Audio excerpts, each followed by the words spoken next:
Hi there, I'm Clarence Waldron. Welcome back to Black Muse.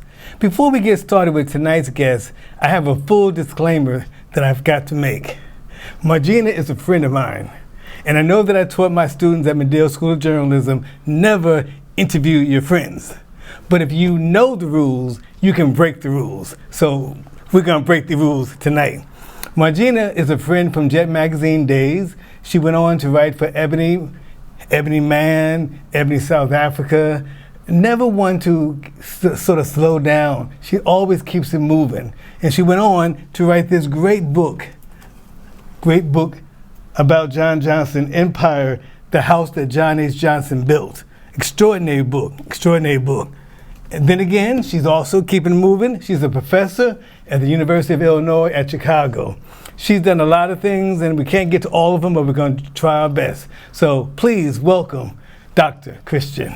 Hey! How are you? Oh, babe, I can't believe that you're here. Thank you so much for having me, because this is we have reunited, but you and I are back together again. Got the world in a spin. Y'all.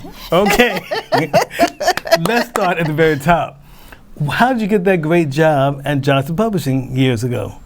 Well, I got that position. I was in St. Louis at the time. I was language arts teacher, but I was always writing, and I had an entertainment column in St. Louis, and I felt like I had reached the pinnacle of where I could go. And so I saw a 50th anniversary issue of Ebony at the time, and what I wanted was to actually work for Ebony. And I saw an interview with Lyndon Johnson Rice where she says she was always looking for young, upcoming talent, and I thought, well, maybe I should write to her. And then at that same time, I had another friend who knew somebody at Jet Magazine who was, unbeknownst to me, about to leave. Long story short, I reached out to Ebony. At the time, Lerone Bennett Jr. was out. Something was going on. So Linda got the FedEx package, and I was called in for an interview. And I mentioned that I wanted to write for Ebony, but Mr. Johnson also came into the interview and basically took over. So Linda was just kind of sitting there quiet with her hands folded like this, and he was just like sitting. And so he said, well, because you like entertainment, I think that you'd be able to get to more people and do more of what you really want if you were with Jet as opposed to Ebony. So I think that Jet would be a better fit for you at this time. And of course, he made the right decision, and the rest was history. I was at Jet Magazine starting out as assistant editor, then associate editor. So I started in 1995, and by 2009, that is when I left and made the transition to Ebony. But when I left Jet, I was features editor. So that's how I got to Johnson Publishing Company in 95. Yeah.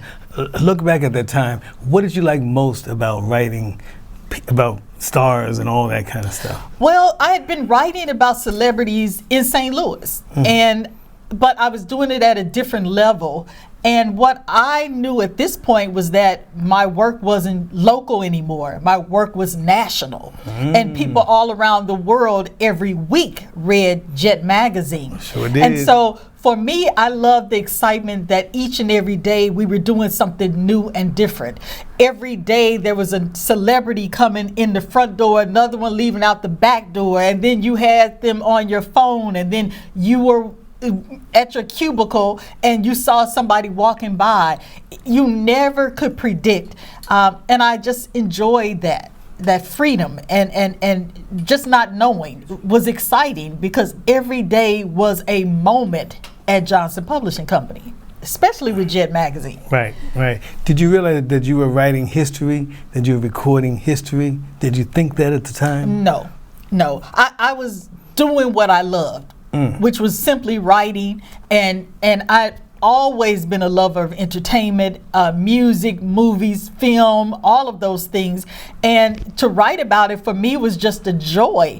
But the magnitude of what I was doing didn't hit me, that this is history you're documenting, and that you're a part of this history, and that so many people would recognize this. At that time, I was just going with the flow, as they would say. Now, when you stop to think about Mr. Johnson today, what do you think about? What do you think about Mr. Johnson? What comes to mind? Well, first of all, there are 4 people that I think of every day of my life, and they've all made their transition. Oof. My mother, my father, John H. Johnson, and Prince Rogers Nelson. There's not a day that goes by that I don't think about all 4 of them.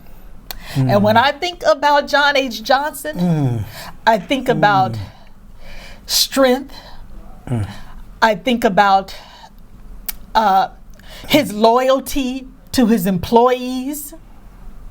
I think about the love he had for his race. He was proud to be black.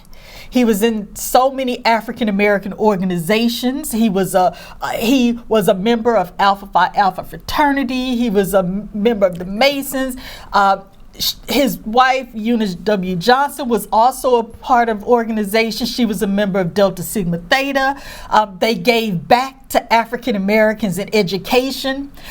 His power, his strength, his resilience, his love for self and his people.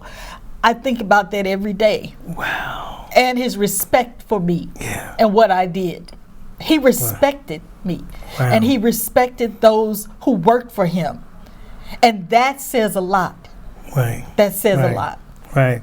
Now, you wanted to keep it moving, as I said before. This book, Empire, the house that John H. Johnson built. Tell me about that. Where did that come from? Why did you want to write about the Johnson Publishing Company? Well, interestingly enough, I had no interest in writing about the Johnson Publishing Company. I had always been an adjunct, at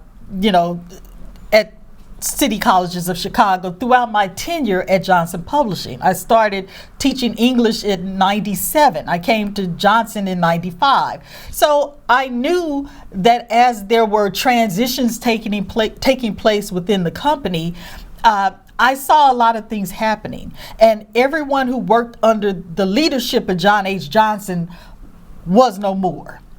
So I knew it wasn't a matter of if they were going to get rid of me, it was a matter of when. And so I had to be ready for my next act. And at the collegiate level, to have a doctorate puts you where you need to be. So I got, in my Fannie Lou Hamer moment, I got sick and tired of being sick and tired of being afraid and fearful. And so I empowered myself by getting a doctorate. And it was a wonderful distraction. And from there, I stumbled upon, why not do research with the history that's taking place? I was there when I started to see things happen after his death in 2005. And you and I know the difficulty of that. And so what better way than to document history? That was my first real moment of realizing I'm a part of history, and I can document history, and I can shape what people think about this man, his message. And that's how it came about. Wow. And I started in 2010. Okay. By 2013, I was walking across that stage. And as a matter of fact, in June of this year, 10 years, I will be Dr. Margena A. Christian. All right now.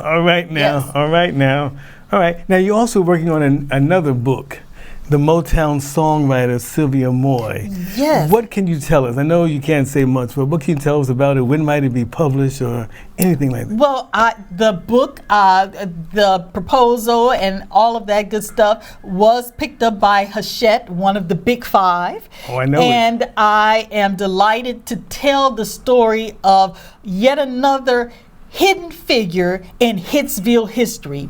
She will no longer be standing in the shadows. It's time for Sylvia Moy to take center stage.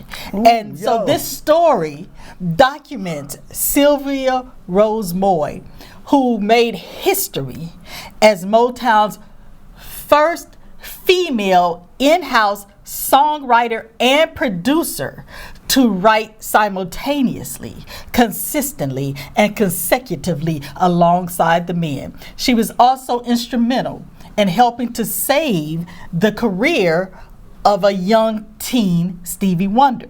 He had some flops after Fingertips, which was recorded here in Chicago at the Regal Theater. And after 3 years, what's left? And she stepped up to the plate. And that story shows the power of having someone believe in you and someone to speak in your name. And that is what she did. And from there, the hits kept coming. Uptight, I Was Made to Love Her, My Sharia Moore with the Child's Heart, on and on. This Old Heart of Mine, It Takes Two. This woman needs to be known, and she will be. And it's going to come out, Hachette, spring of 2025. Okay. I'm excited. I am excited. I'm sure. Yes. Oh my God. Yes. God. Now, you know we lost Tina Turner. Well, it was yesterday. I'll just say this week. Whew. Yes. We all have broke down behind that. But you had a connection with her. How will you remember Tina Turner? Well, I spent all day yesterday crying because I had a connection with not only Tina, but also Ike and also their only child, Ronnie. And Ronnie died last year. And Ike died a few years ago. I wrote a story called The Last Days of Ike Turner. Yeah. And that was in 2008 for Ebony Magazine. That was the only interview that Tina ever allowed her son to do. She gave him the approval. So Ronnie Turner only did an interview with me about his father. And it touched me because she read the story and she liked the story. So when it came time for her documentary, they knew that I did like some of the last stories about Ike Turner's life. The last interview he did before he died for Jet Magazine, and I carefully documented the journey. So they reached out because I told them that when we interviewed, he said he wrote a letter of apology to her, but he just never said, he said he didn't have the courage to send it. And so I saw this man. I talked to their child. And I also knew that Tina forgave him earlier, well before the world ever did. And that's all that mattered. And so for me, that was touching because when I saw her love letter, her final documentary, and I cried because it was so beautiful, because at the end she found love and she found happiness. But then to see my name in special thanks was like the icing on the cake. So I had a connection with all three of them. And that St. Louis connection, so it touched me in that way. But Tina was simply the best. And I adored Ronnie and Miss Aileen, her sister. That was my girl.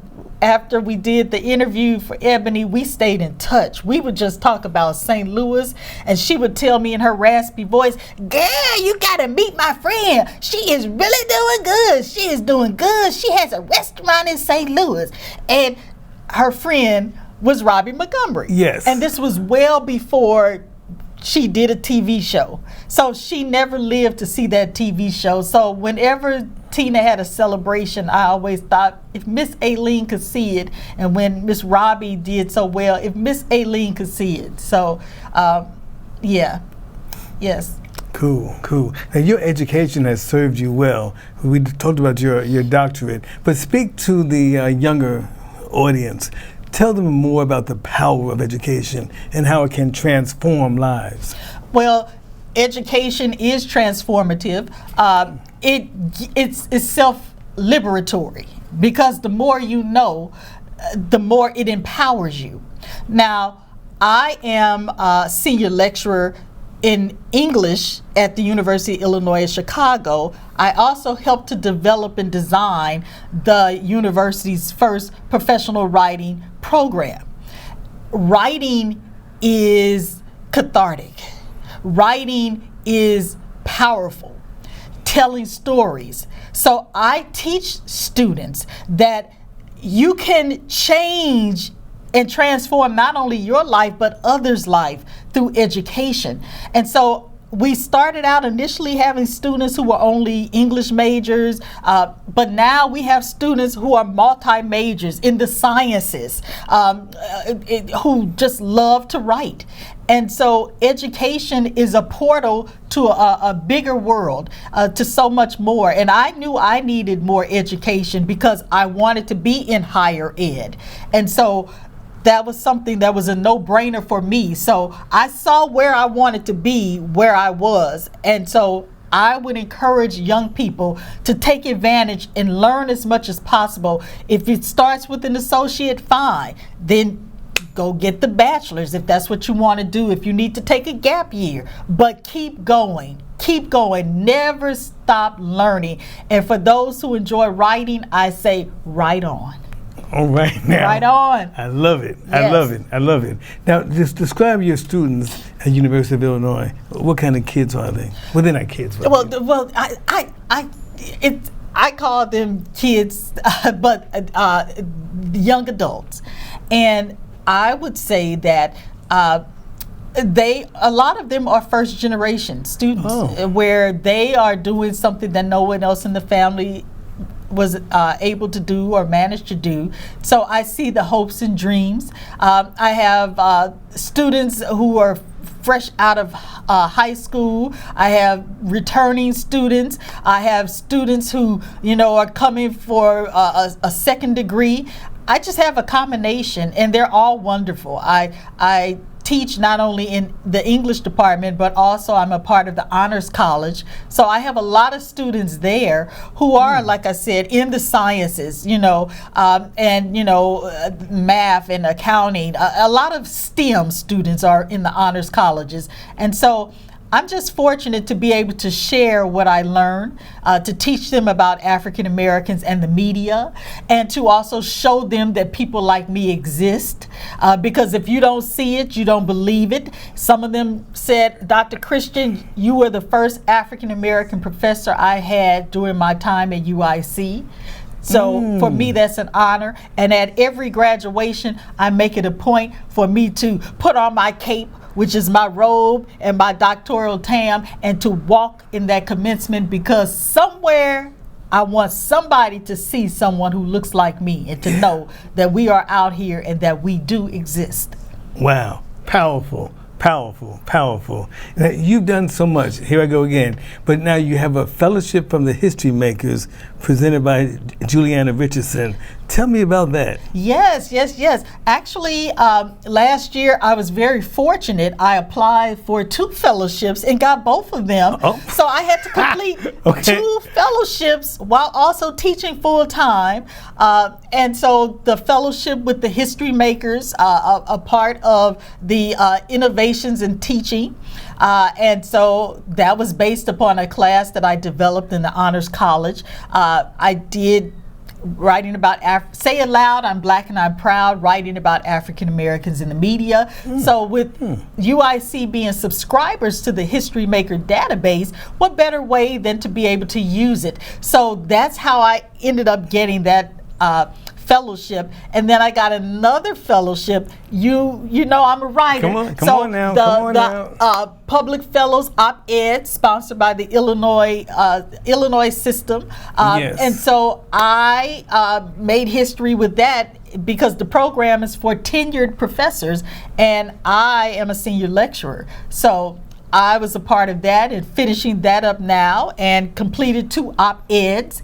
So that Public Voices op-ed, the 2 together was amazing. And Juliana Richardson's history makers, documents history, and I remembered helping document her history when she started the History Makers, and you remember that as well. So it was a really beautiful full circle moment to be a part of that. Absolutely. Yes. Absolutely. Yes.